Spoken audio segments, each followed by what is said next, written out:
This is a pre-hearing conference at Vancouver on the 25th of January 2010 concerning Jose Luis Figueroa. My name is Mark Tessler.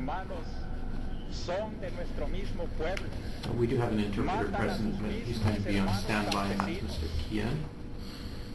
The Minister's representative, Sandra Turan. Mr. Figueroa, the Minister's requested a hearing in this matter, and what we have done is scheduled a conference to then look at dates when the matter can proceed.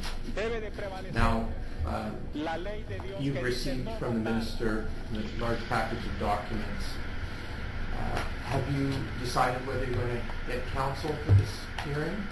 Well, I think, first of all, I got to say that back in 2004, there was there were two decisions made on this case, on this matter. There was the pre-assessment removal, risk assessment. Risk assessment. That was one thing, and we already had presented an application for a section on humanitarian grounds back on 2004, and on July 12, 2004. We were informed of both decisions. The pre-assessment that was on the conference or the hearing that we had for an immigration case, it was denied, but the exception on humanitarian grounds was approved by Officer King Hidalgo.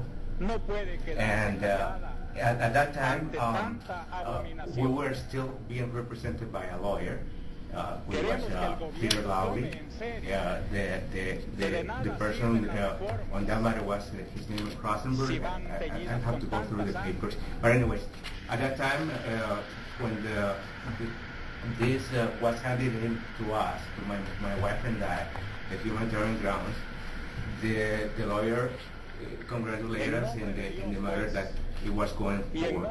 From that time on, we started getting mails from immigration requesting stuff like passport updating and stuff like this. So you made an application for permanent residence? Exactly. So the application has been going through, and we didn't see that we needed a lawyer since then.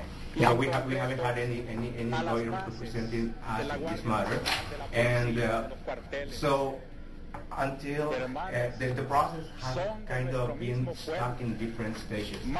Back in 2004, it advanced. They were asking for different things, and we have documentation on, like medical exams and stuff like that. Then on July 2007, they restarted sending us more requests about the medical exams. At one point it was already expired, so they requested more stuff in order to process this application, and they continue doing so. Application for medical exams, renewal passports, criminal checks, and all that stuff. Then the process of this application had been kind of stuck again until last year, when we received actually we never received a letter from Officer Ward Hinson.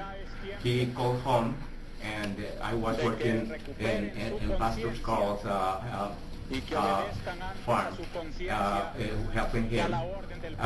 And then we received a call from him, and then he set up an interview with him on July 6th. Oh, that was when we had an interview.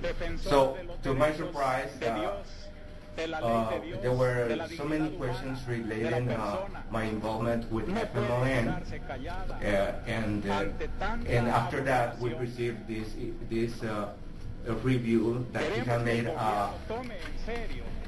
a report to the minister. To me, it has been kind of a surprise because we have been here for 12 years, almost 13 now, and this is the first time that we hear about an inadmissibility issue.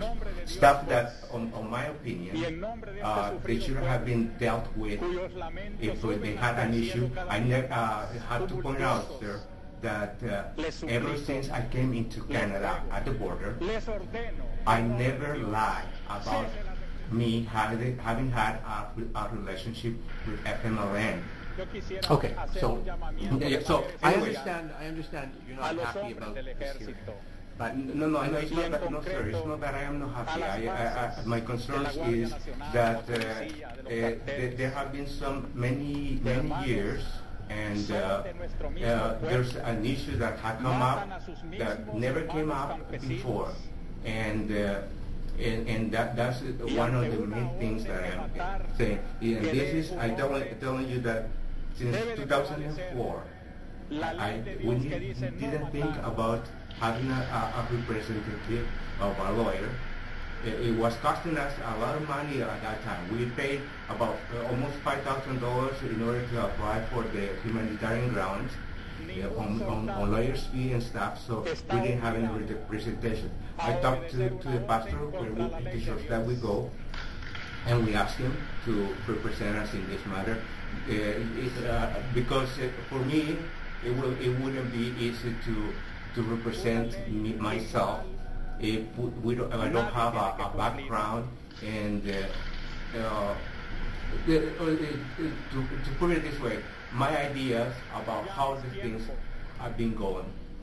Okay? It seems to me, sir, is that in Sir, your name, sir, is Carl Keller. Carl Keller. I'm the pastor of K-E-L-L-E-R? K-E-L-L-E-R, Carl with K. And the letter in May, in 2004, indicated that in 5 and 9 months, this process would be complete as long as you provide these issues. So he provided those issues, except one, in that he had, excuse me, he had to wait until his wife, being pregnant, was not allowed to have an X-ray according to the doctors. And so he wrote them back and said as soon as that the birth takes place, he would, and an X-ray would be allowed. That would be. Otherwise, all the information was done. What happened for those 9 months? Yeah. Well, everybody who applies for permanent residence has to go through a screening process. Part of the screening process is security screening. Yes. At some point along the way, obviously it's been recent, the minister has decided that, in the minister's opinion, Mr. Figueroa is inadmissible on security grounds. So that brings the application for permanent residence to a halt until this issue is decided. Okay. And it's not decided by an immigration officer, it's decided at a hearing. Yes. And this is that hearing. Okay. So the hearing is going to take place. Sure. The issues now that we're looking at is when it's going to take place and whether Mr. Figueroa is going to have counsel to represent him. And as well, if you look at the first package of documents, and you see it starts with, it says Volume 1. Can you find Volume 1 there? Volume 1, yes. Okay, so if you turn to page 3. You mean the page 3 or? Page 3. Tab, it's a tab. That's the report. Tab 3, page 3. That's the report from the. Yeah, that's the report. Now, if you read the report, it says.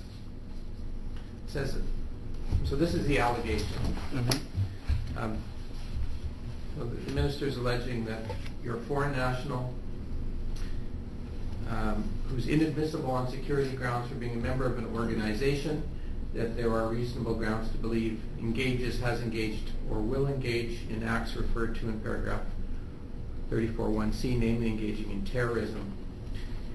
Now, it's the next paragraph that I think you need to look at. It says, the matter referred to in subsection 1 Yeah. do not constitute inadmissibility in respect of a permanent resident or foreign national who satisfies the minister that their presence in Canada would not be detrimental to the national interest. Yes. So I suggest to you that you also make an application to the minister for this exemption. Okay? It's under 34, Yes. 34.2, right? Yes. I didn't bring my application. 34.2? No, I didn't bring my. Sir. But this is it's a separate separate matter. It's in a sense it's like making a humanitarian and compassionate application. You have to make an application to the minister for an exemption. So it would be different because we presented this back in July 2004. Completely different. It's totally different. Okay. Totally different, and you have to apply under this section. For exemption under which section? 34. Well, let me just go get my immigration legislation. 1 second. 34. We're resumed here. So I just provided Mr. Figueroa and Mr. Keller with a copy of 34. Section 34, and which includes 34.1 and 34.2, which is the minister's exemption. So you haven't spoken to counsel yet, to a lawyer about this proceeding. No, he is my lawyer. So you want him, He you want will Mr. be Keller my- to represent you in Yes. this hearing? Okay. And Mr. Keller, you're not getting paid for this, correct? No, Okay. no. And I am not a lawyer, as you obviously know. Okay. I'm the pastor of a congregation. Okay.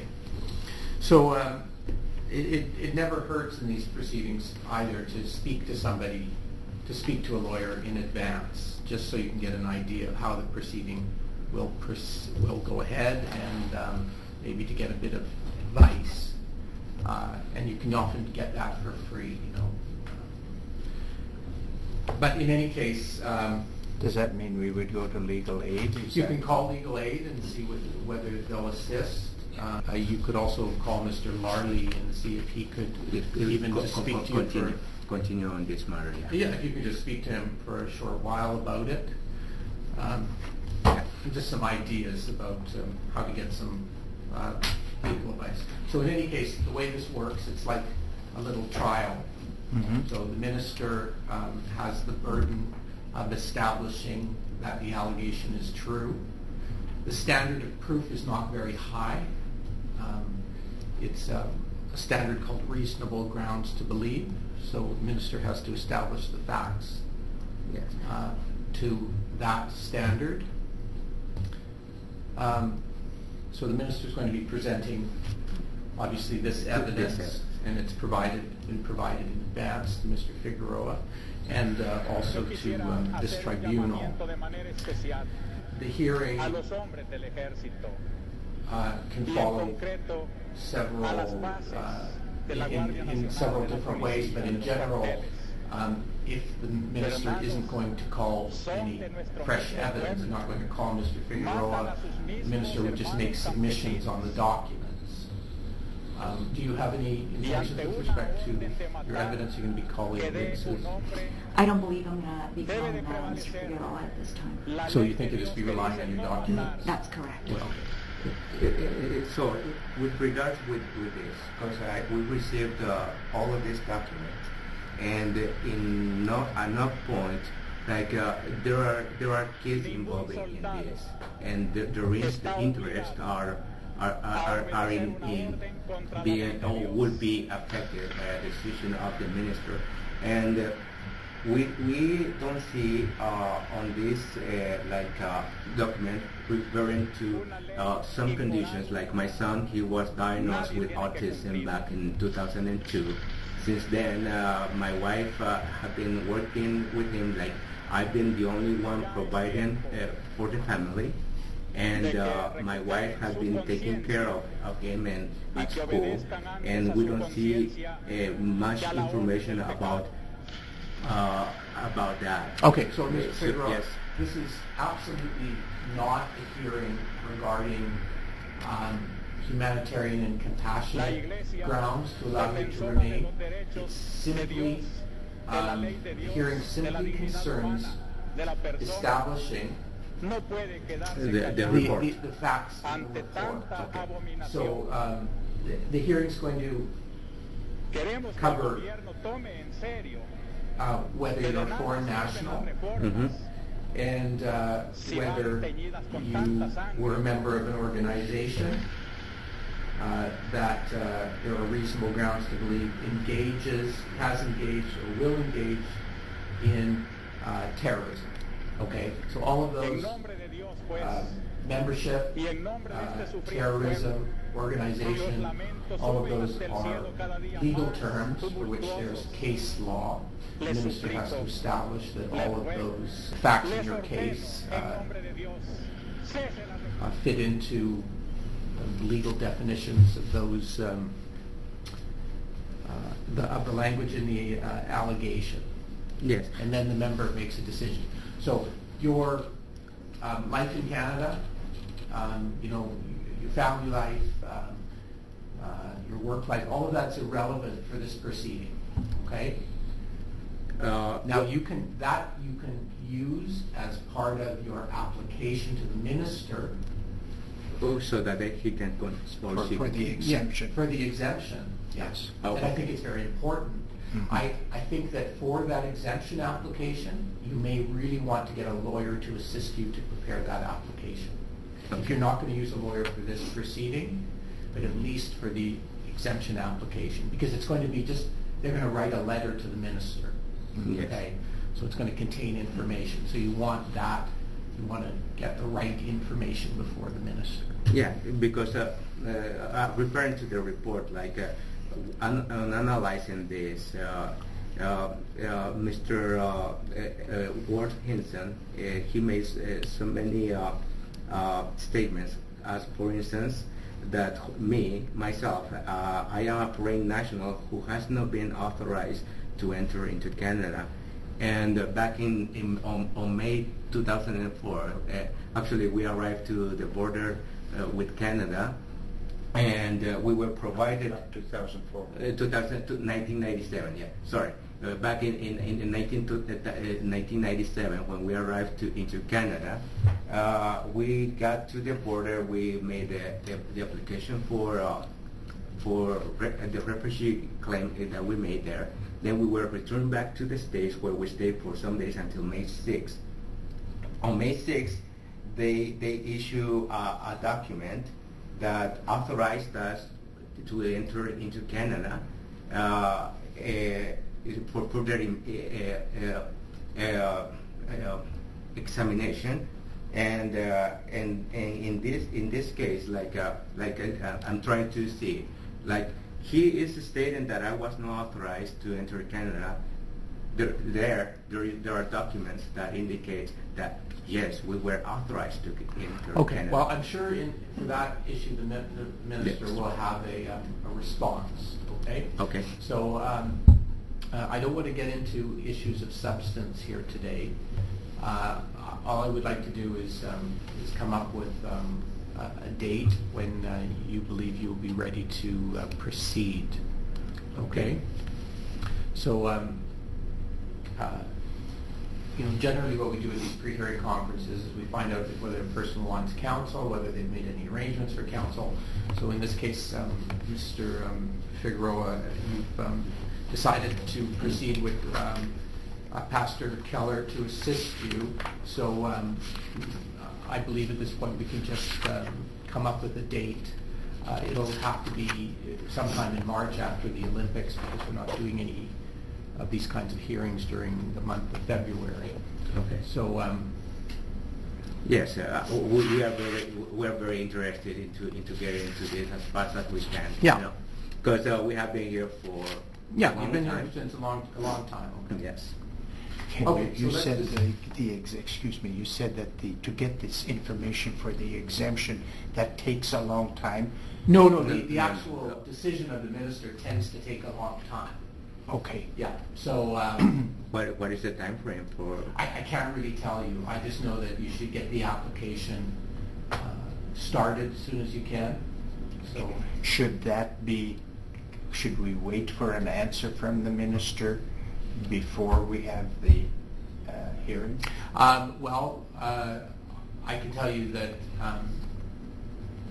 the minister will contest that application. That application. So, in general, we don't give adjournments to wait for that application. However, I have seen decisions, and I've made some decisions myself, granting an adjournment, but the circumstances have been very, very specific, very particular. Again, I suggest that you go speak to legal counsel about this, just so that you understand a little better the framework. If you want to make an application for an adjournment, then we can do that. We can hear that at the opening of the hearing, and the member will consider it. But again, I suggest that the minister will oppose that application. So let's take a recess here and come up with a date to open the hearing. Just so that before we take a recess, the minister has made the disclosure mostly what he will be relying on. However, there's going to be one more set of documents that are going to come, and that's just case law, and that'll be made available to all parties well in advance. Okay. So. Okay, this matter is resumed. So this hearing is scheduled for the 22nd of March, which is a Monday, at 9 a.m. And we'll set aside the whole day for it, so 9 to 4, and we'll try and get it completed on that day. If anything changes, if you find you want to have counsel, you should advise the Immigration Division and Ms. Turan as soon as possible, so that if a date needs to be changed to accommodate counsel, something like that, just let us know as soon as you can, okay? But otherwise, we'll expect the matter to proceed on the 22nd of March. Okay, great. Okay, this conference is concluded. Thank you.